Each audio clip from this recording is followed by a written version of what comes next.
এখানে যারা সংসার চালাচ্ছেন, যাদের একজনের ইনকামে 4-5 জন চলছে, আমি শ্রদ্ধার সাথে একটা কথা বলবো, কখনো কাউকে এমন কথা বলবেন না আমি খাওয়াচ্ছি, আমি চালাচ্ছি, আমি দিচ্ছি।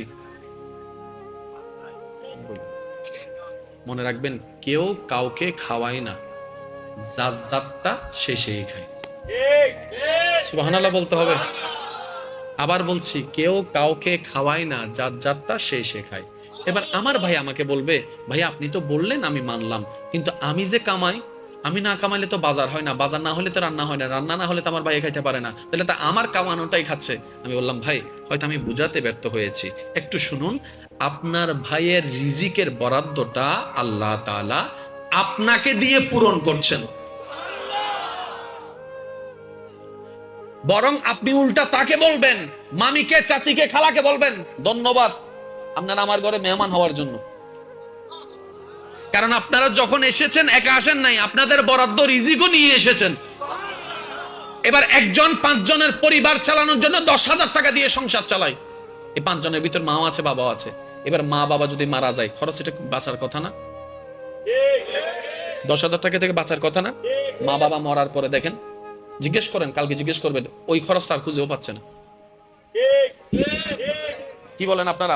মায়ের খরচ যেটা বাঁচার কথা, মনে করেন মার জন্য 2,000, বাবার জন্য 2,000, 4,000 টাকা বাঁচার কথা, এটা বাঁচতেছে না। এবার সে চিন্তা করে, কি রে, 10,000-এ 5 জন চলতো, এখন দেখি 10,000-এ 3 জন চলি, ব্যাপার কি? ওই 4,000 গেল কই? আল্লাহ তাআলা বলে যে, তোমার মা বাবা যখন এসেছে, ওনাদেরটা নিয়ে এসেছে।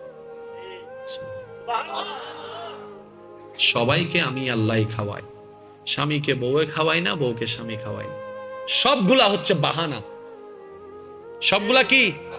কৃষক একটা বাহানা, দোকানদার একটা বাহানা, স্বামী বাবা একজন বাহানা, স্ত্রী একজন বাহানা।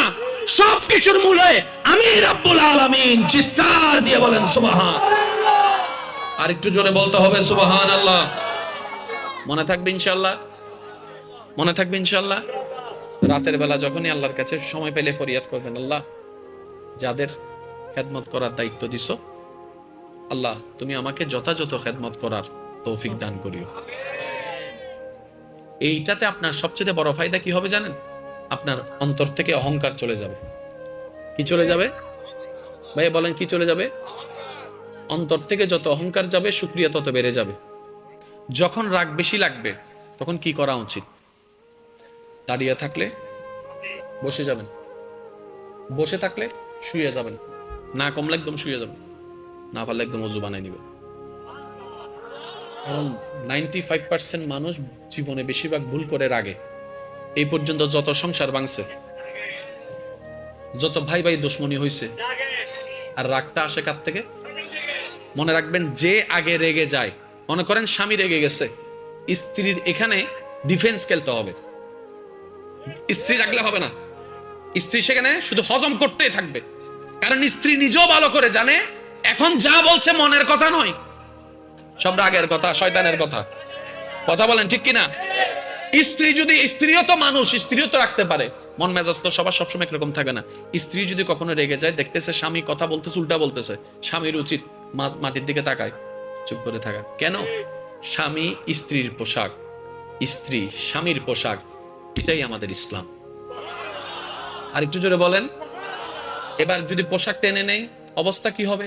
তো স্বামীর জন্য স্ত্রী অতটুকু ইম্পর্টেন্ট, স্ত্রীর জন্য স্বামী অতটুকু ইম্পর্টেন্ট।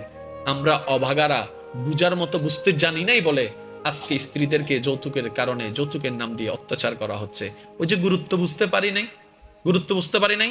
রাগ করলে করেন, মন খারাপ করলে করেন, তবে ভেবে দেখবেন পৃথিবীতে যতগুলো সম্পর্ক আছে, আমি ওলামায়ে কেরামের একটু মনোযোগ চাচ্ছি, পৃথিবীতে ভাই ভাইয়ের সম্পর্ক আছে না নাই? শেষ বলো যা, সব বলো তার জোরে করে। ভাই ভাইয়ের সম্পর্ক আছে না নাই? ভাই বোনের সম্পর্ক আছে না নাই? মা সন্তানের সম্পর্ক আছে না নাই? স্বামী স্ত্রীর সম্পর্ক আছে না নাই? পৃথিবীতে যতগুলো সম্পর্ক আছে, সবচাইতে পুরাতন সম্পর্কের নাম হচ্ছে স্বামী স্ত্রী।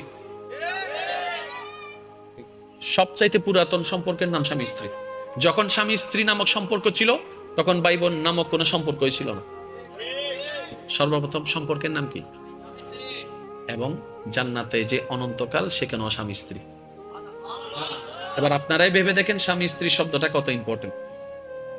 কারণ পৃথিবীতে আদম এবং হাওয়া আলাইহিস আগে কেউ ছিল না, আর ওনাদের সম্পর্কটাই ছিল স্বামী স্ত্রী।